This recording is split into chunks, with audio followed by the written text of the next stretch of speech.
Welcome to Listen Up, the Buescher Bible Podcast. Today we're continuing through the Gospel of Luke, and we're in chapter 1 still, making blazingly quick time through the Gospel. Neck break speed. Super fast.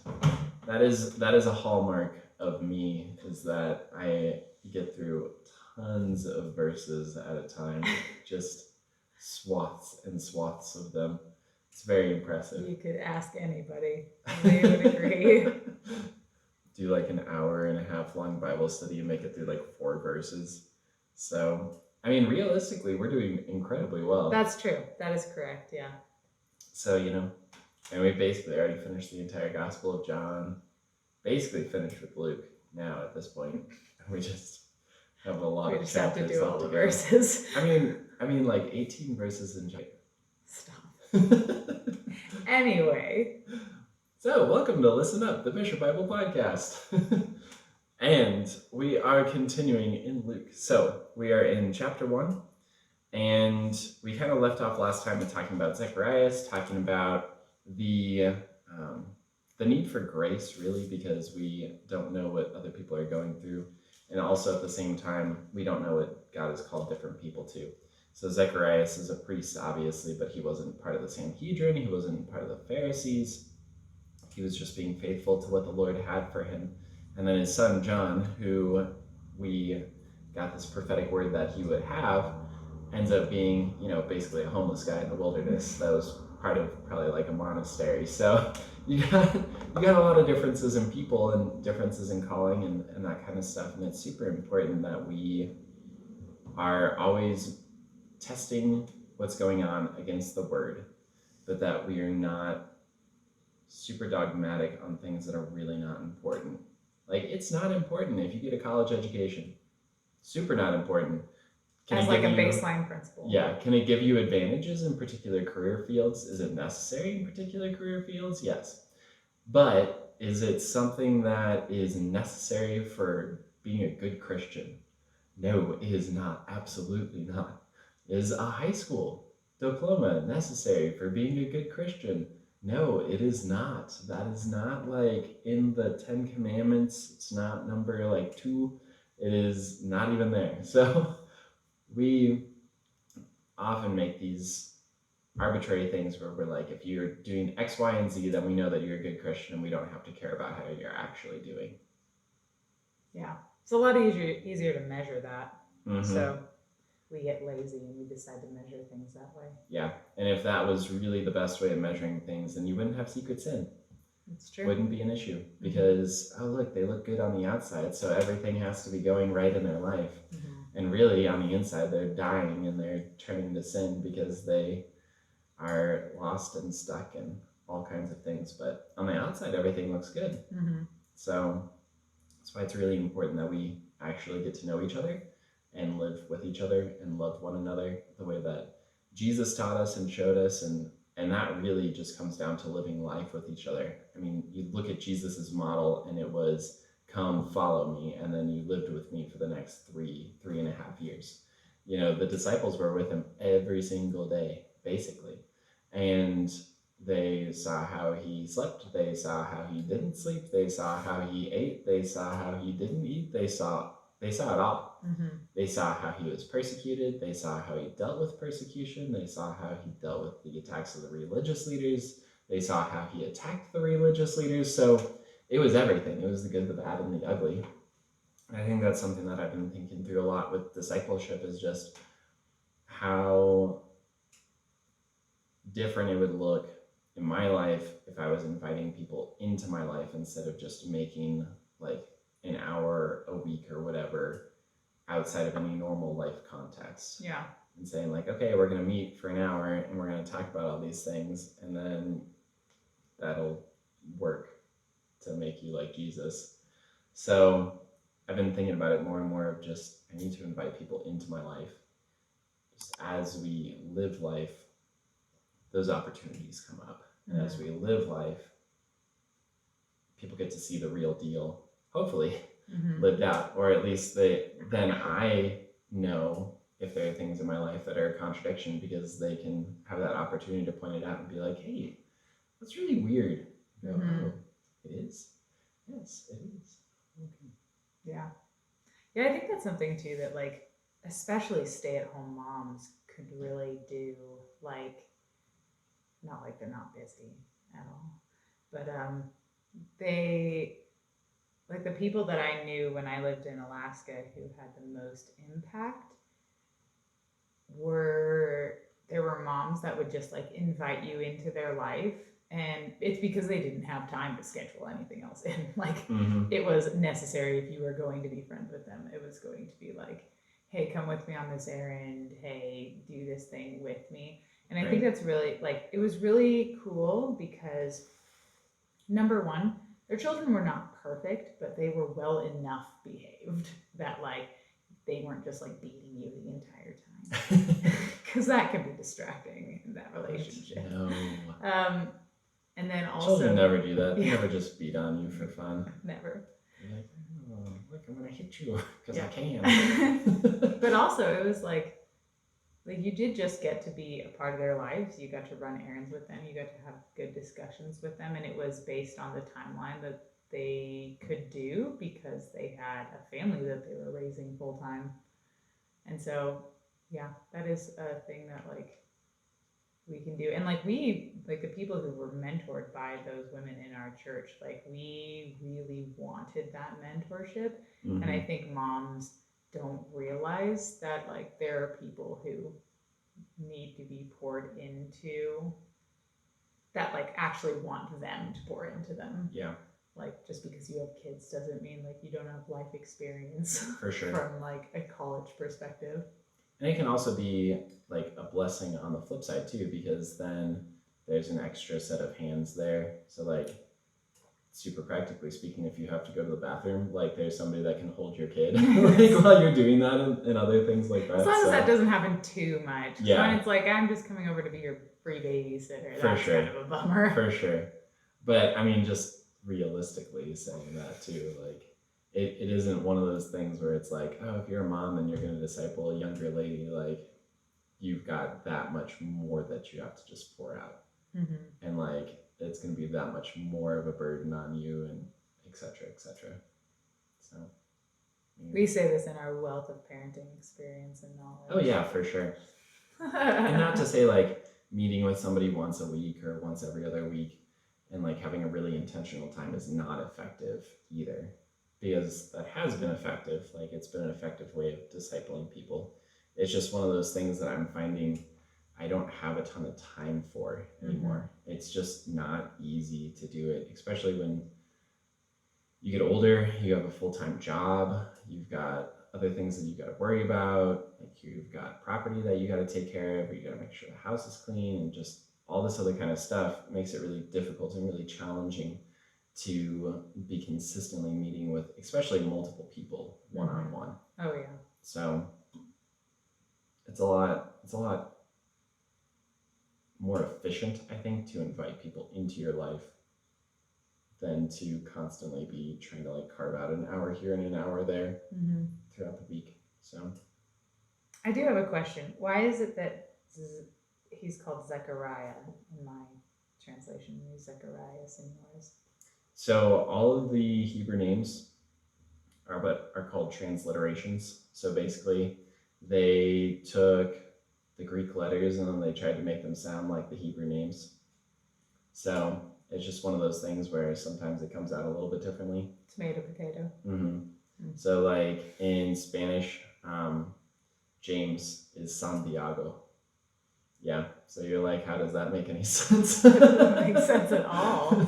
So it's just one of those things where as names get moved and shuffled around from language to language, they can end up being very different. So, and then you look at like Jesus, so in English it's Jesus, but then everyone's like, but it's Yeshua, and then the Hispanic people are like, it's Jesus. So it's like, this is what it is, you know, so it gets shuffled around sometimes. It's like, and I think this is kind of one of those funny things that you can use to illustrate in the Bible when it talks about there is no other name given under heaven by which we must be saved. It's not talking about a particular pronunciation of a person's designation. It is talking about the character and nature of that person. So there is a unique person who is Jesus, who we must be saved through. Mm-hmm. It's not just about reciting a particular creed. It's not about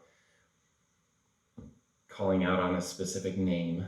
It is believing in the person of Jesus. Mm-hmm. And that's part of the problem that you run into with like the Muslims, is that they believe in a Jesus, but it is not the Jesus. Mm-hmm. They've taken the character and the nature of who Jesus is and morphed it into something that is a completely different person. Those are the challenges that you run into with really kind of that ecumenical mindset, which is kind of a like, we're going to gather all faiths into one thing, Mm-hmm. and we all just worship the same God anyway. It's like, no, we don't. Like, if you really look at the differences that there are between different religions, we don't worship the same thing. Mm-hmm. We don't worship the same God. And I mean, you go back even into like pagan religions, I think are a starker contrast of that, because I feel like a lot of the religions today are the ones that have become politically correct enough that they can look semi-similar. I think Hinduism is one of those ones that is a contrast to that, because you look at all of the different Hindu gods, there's a ton of them, and a lot of them are extremely violent and very evil, but they're still like considered credible deities. Mm-hmm. And you look at the outgrowth of Hinduism in India. Now, Hinduism in the US has kind of taken on a different thing. It's meshed with the culture to a certain extent, and it's like pretty peaceful here. But in India, like, Hindus kill other people of other religions, and they've been doing it for a really long time. Mm-hmm. Like, that is just the way that it is. Yeah. You know, and you look at some of the tribal religions, they're very violent. They serve very violent deities and demons and all of this different kind of stuff. You go back into like the Canaanite deities, those were messed up. Bad news, like, oh, you're going to take your newborn child and you've got to offer them as a sacrifice to me. Mm-hmm. How you do that is you heat up my idol until it's like glowing red hot, and then you just place the kid into my arms, and they'll roll down my arms into my mouth and die. That's so crazy. Yep. And yet all gods are the same. Like, all religions just get us to the same place. Mm-hmm. That's not true. Not even close. Yeah. This idea of you have to believe on the person, the actual person of Jesus Christ, is so necessary, because it cannot. It's just, there isn't a way to worship Molech and you're worshiping the same person as Jesus Christ. Mm-hmm. It's not possible. You can't just take whatever religion you want to and make it have the outcome that you want it to have. Yeah. Ideas have consequences. Mm-hmm. Beliefs have consequences. And we see that with Zachariah. He's in there, he's like, all right, well, I don't really believe you. And then there's consequences for that, right? Mm-hmm. And that's one thing that's really clear as far as the message of Scripture goes, is that there are consequences for the beliefs that we have and the actions that we take. Mm-hmm. And that is a big reason why we need Jesus, because he's the only one that can save us from our wrong choices, which are called sins. He's the only one that can do that. He's the only one that can pay the price and set us free from those things. Mm-hmm. We get into this passage, and I think this is so funny because the Bible's pretty sarcastic, in my opinion. Like, I look at like Gabriel's response and some of Jesus's responses, and I'm like, yeah, those are sarcastic dudes. So here's Gabriel. He's like, I'm Gabriel, who stands in the presence of God and who is sent to speak to you and bring you these glad tidings. But behold, you will be mute and not able to speak until the day of these things take place, because you did not believe my words, which will be fulfilled in their own time. He's like, oh, no, you didn't. like kind of sassy. Back to That's Zachariah. Gabriel being sassy. That's not what was happening. I think it was. I mean, he totally could have just overlooked it, and he was like, mm-mm. I think you mean petty. I think that Gabriel might have been being petty. I don't know, because would being petty be a sin in that context? I don't know. I mean, is being sassy Am I a sinning sin? pretty often? I don't know. My work has made me petty. So verse 21 says, and the people waited for Zacharias and marveled that he lingered so long in the temple. But when he came out, he could not speak to them, and they perceived that he had seen a vision in the temple, for he beckoned to them and remained speechless. So it was, as soon as the days of his service were completed, that he departed for his own house. Now, after those days, his wife Elizabeth conceived, and she hid herself 5 months, saying, Thus the Lord has dealt with me in the days when he looked on me to take away my reproach among people. Honestly, I don't understand why Elizabeth did what she did. Like, why hide yourself for 5 months? I don't know, maybe she was worried about miscarriage. Maybe she had miscarried before or something. The thing that I find interesting is that there's like barrenness was almost always linked to like you aren't pleasing God back in the Bible. But that's not necessarily like a thing that we think of now. And it isn't necessarily, like, I think the thought of the people that I know that can't have kids, and I wouldn't necessarily say, like, oh, it's because they're not glorifying God with their lives. So, like, was that just a standard that was measurable back in the day, or was it? So there's a couple of reasons for it. And a lot of it comes down to the blessings and the cursings that God laid out, where if his people were faithful to him, then they would have specific blessings. And if they weren't faithful, then they would have specific curses. Does it mean his people as in Israel, or like all of us his people? Specifically for Israel. Okay. So, like, for example, in Psalm 128, it says, Blessed is everyone who fears the Lord, who walks in his ways. When you eat the labor of your hands, you shall be happy, and it shall be well with you. Your wife shall be like a fruitful vine in the center of your house, your children like olive plants all around your table. Behold, thus shall the man be blessed who fears the Lord. So it was a really strong concept of children are a blessing from the Lord, and they're a reward. So if you don't have children, it's because God's not blessing you or rewarding you. Like, it's a reward, it is a blessing, it is a natural outcome that you would see your children's children. And then again, it says, unless the Lord builds the house, they labor in vain who build it. And this is Psalm 127. Unless the Lord guards the city, the watchman stays awake in vain. It is vain for you to rise up early, to sit up late, to eat bread, the bread of sorrows, for so he gives his beloved sleep. Behold, children are a heritage from the Lord. The fruit of the womb is a reward. Like arrows in the hand of a warrior, so are the children of one's youth. Happy is the man who has his quiver full of them. They shall not be ashamed, but shall speak with their enemies in the gates. Directly contrasting this, you can work and strive in your own strength and do everything that you want to, but if God's not blessing you, it doesn't matter what you do. It doesn't matter how strong the city is you make. It doesn't matter how hard you work. If God's not building what you're doing, you're not going to be blessed. And this is how God blesses you. You have kids. And they are like warriors that you can send out. They are the arrows in your quiver. And this is something that is good. And then if you go all the way over into Deuteronomy, chapter 28, it goes over the blessings and the curses. And this is what it says. It says, and the Lord will grant you plenty of goods in the fruit of your body, in the increase of your livestock, in the produce of your ground, in the land which the Lord swore to your fathers to give you.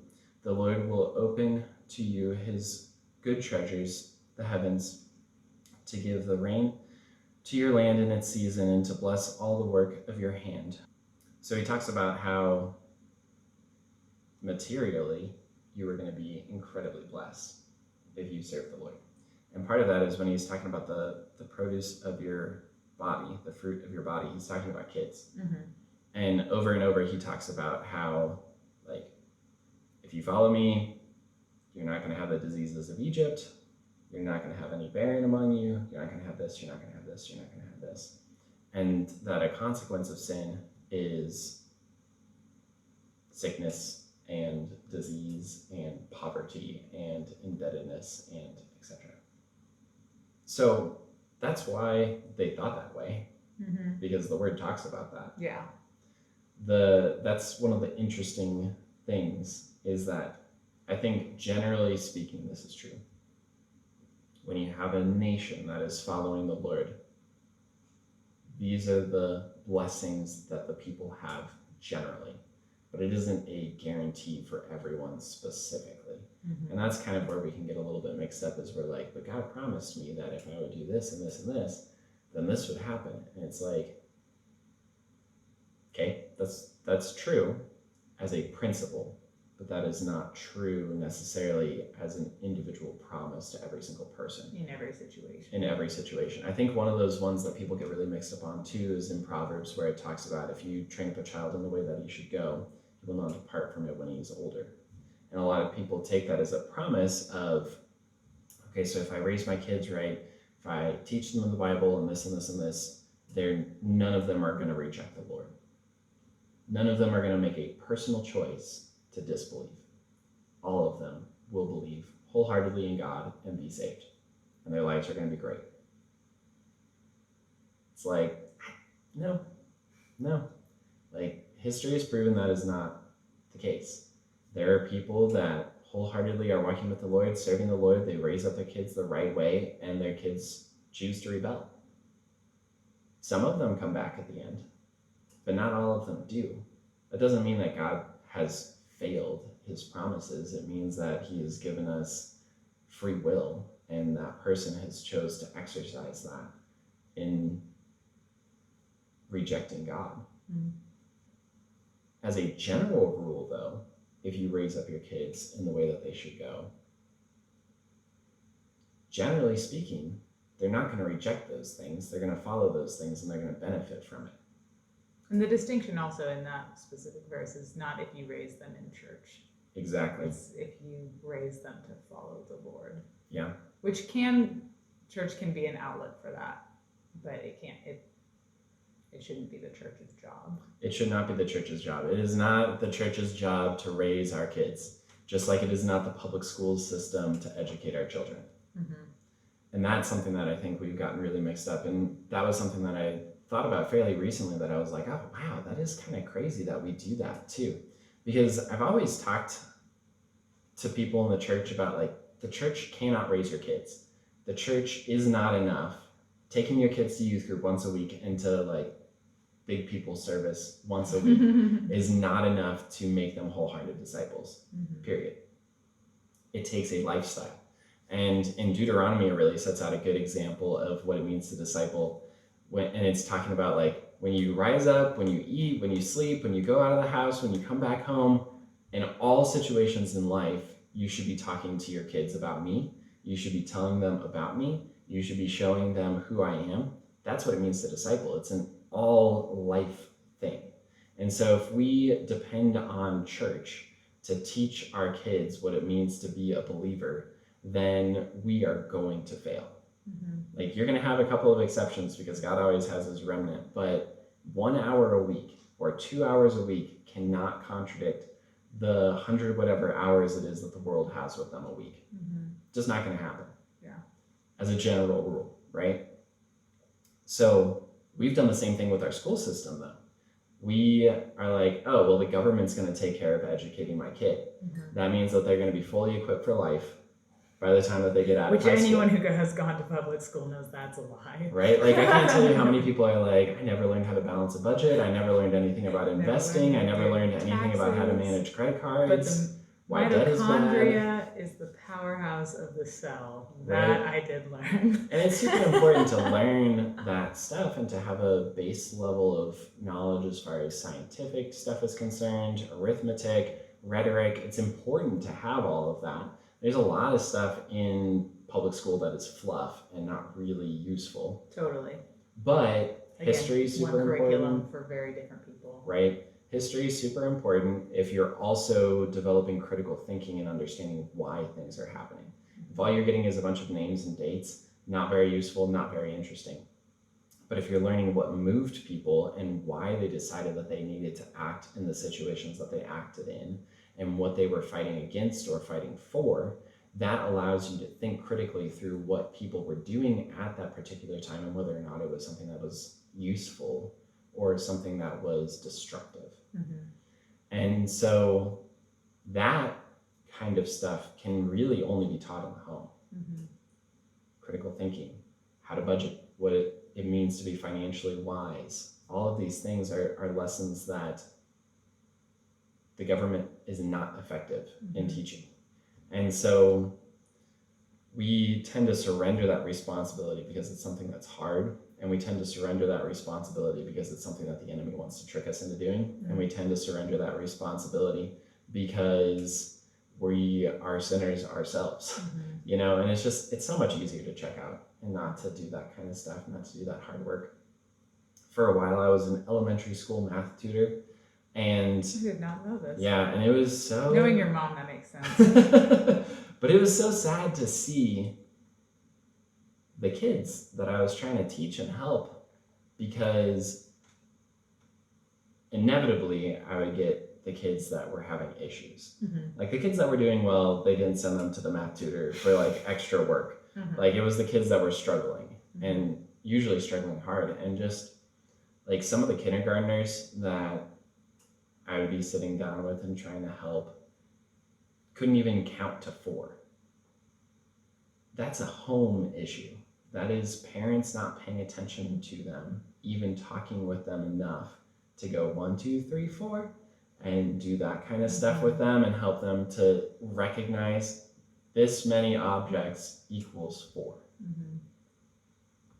It broke my heart. It really did. To just see that level of neglect, essentially, in their kids. And then they would just send them off to public school and expect the public school to be able to teach them when they were getting essentially no attention or instruction at home. Mm-hmm. And you don't even think about that. Like, your niece, Peyton, how old is she now? Almost 2. And she was counting up to like 4 and 5. Yeah, I think she went to like 10 at one point, but yes, pretty close. I think Yeah. she did 1, 2, 3, 4, 10. The other day she was at the content house and she was counting the number of holes in the wall. But she was counting really well, like way better than this 5-year-old that I'm talking about, Mm-hmm. specifically. Yeah. Like he did not know how to count to 5. Mm-hmm.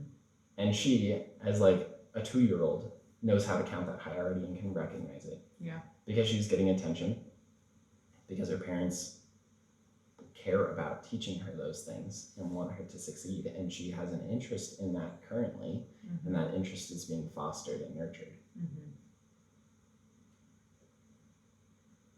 The state, the church, cannot replace parents. God did not design them to replace parents. Mm-hmm.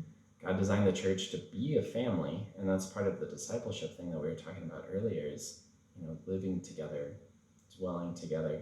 But it's really talking about becoming a family. It's not saying like, okay, you don't need family anymore because you have the church.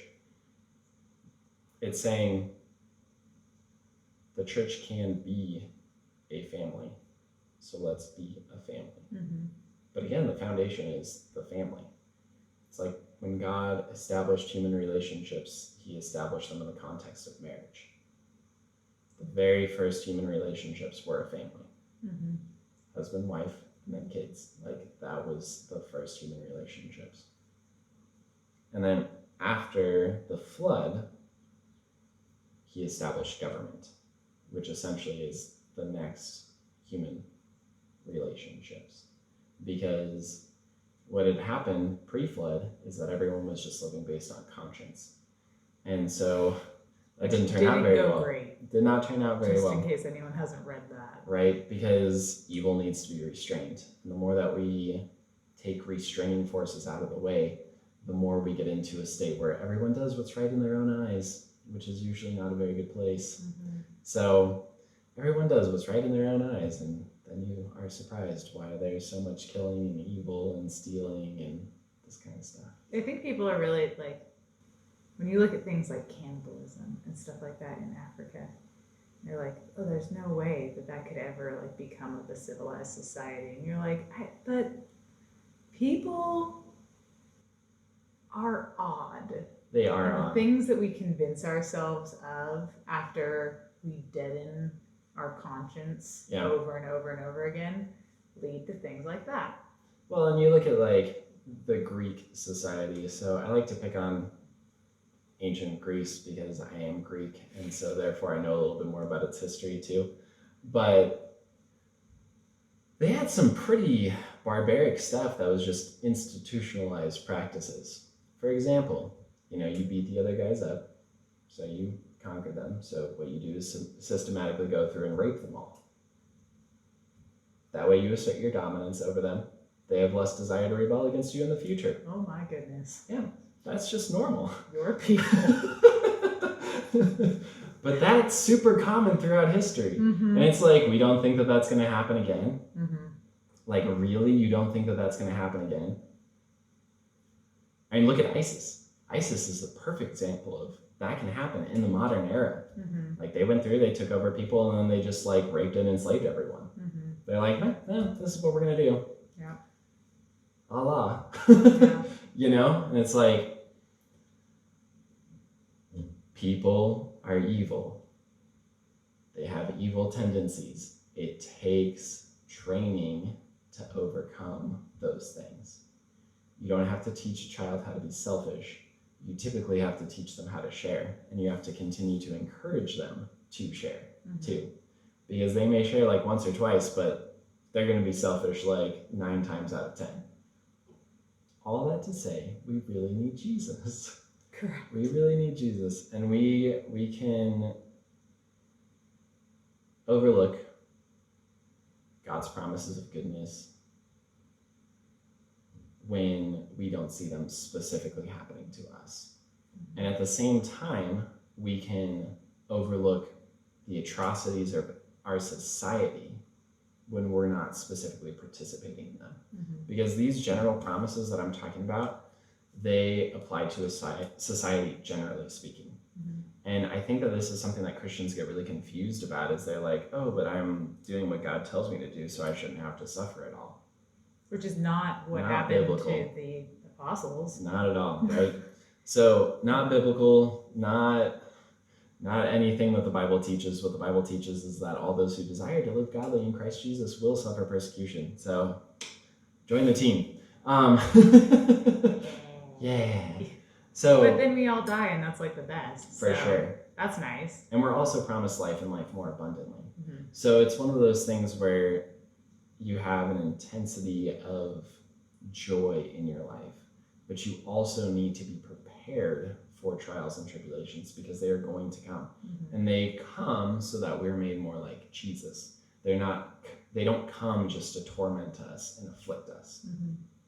And that's something that's really huge, is that every suffering that we go through, every trial that we go through, every horrible thing that happens to us, it can be an opportunity for growth. It really can. And a lot of the time, it's the most profound growth. Because when we're going okay and nothing is really wrong, we don't have a lot of motivation usually to press into the Lord. So, and we don't have a lot of opportunities for character flaws to be exposed either. But as the society continues to get worse, these general blessings go away, and we suffer the consequences with it. You look at Jeremiah the prophet. So Jeremiah the prophet, super righteous guy, living in the middle of an incredibly unrighteous nation of Judah. He's called the weeping prophet, right? The weeping prophet, right? He watched so many horrible, bad things happen. And it broke his heart. And he spent a lot of time being angry at the nation of Israel. He spent a lot of time being angry at his own family. And he spent a lot of time being super sorry for them. And he spent a lot of time like excited about what the possibilities were for the future and all of this different kind of stuff. But long story short, Babylon besieged Jerusalem and they destroyed it. And he was there in the middle of it. And guess where he was? He was in the worst spot. He was in the middle of a prison. And then he went from being in a prison to being in a mud pit. So like, super righteous guy, he was not spared from the consequences that the people were going through because of their lack of obedience towards the Lord. And in the same way, as our society gets worse and worse, we are going to experience the same suffering as the rest of the society to a certain extent. It's just unavoidable. And it's not that God's promises have failed. It's not that he's not being faithful to us. It is the reality that he has told us about. So he has his remnant that he preserves. But at the same time, when a nation is being judged, we also feel those consequences with them. Mhm. Another example, so you got Elijah the prophet, and he was like, all right, no rain till I say so. And then he runs away, right? He's like running around Israel all over the place. God's like, all right, camp out next to this brook. So he's camping out next to the brook. Ravens come and they feed him. It's so great. And he's like getting water out of the brook. That's not a super great way to live. I mean, that's like shared Down by the consequences, river. right? Like, oh, I get to be a hobo down by a creek. And like animals are going to come and give me food. Like, okay, well, cool, you're getting food. That's awesome. But at the same time, like the brook dries up and is gone. Like he's suffering the same consequences with everybody else. The difference is that he's doing it with hope, and he's doing it knowing who the Lord is, and he is doing it because he understands what God's heart is, which is that the nation of Israel would actually repent. Mhm. So Ahab, the king, is just super pissed off at him and is like, you troubler of Israel, and blah, blah, blah, all this kind of stuff. And Elijah's like, you got the narrative totally backwards. You're blaming me when really it's you who is the one that's troubling Israel. You're the one that's brought in all the idol worship. You're the one that's killed all the prophets. You're the one that's done this and this and this and this. Mhm. And man, people love to do that. Take the narrative and they twist it around and they blame the person that's actually like trying to do something positive. Mhm. So long story short is Elijah suffered with the people, Yeah. right? And so that is the example throughout Scripture. And God still preserved Elijah in a special way, but Elijah still felt a lot of the consequences Mhm. of everything that was happening around him. Mhm. All that to say, we're probably done for right now. Yes. So we probably made a couple more verses, like always. But just want to say, like, God's promises are true. They are sure. But we need to also recognize that there's a difference between general grace and specific grace. Like, God gives general grace to everybody. That's the reason why the earth hasn't exploded yet, and why judgment hasn't come to the whole earth.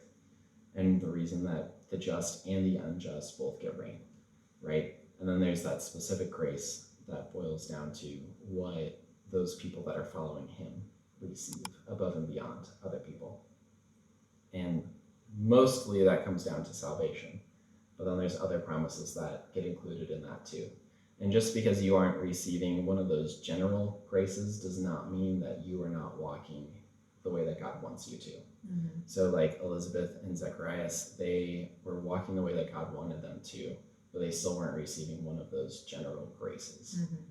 And that is, again, kind of talking about this whole topic, why we have to be so careful when we're judging and assessing people, because we don't want to condemn the righteous.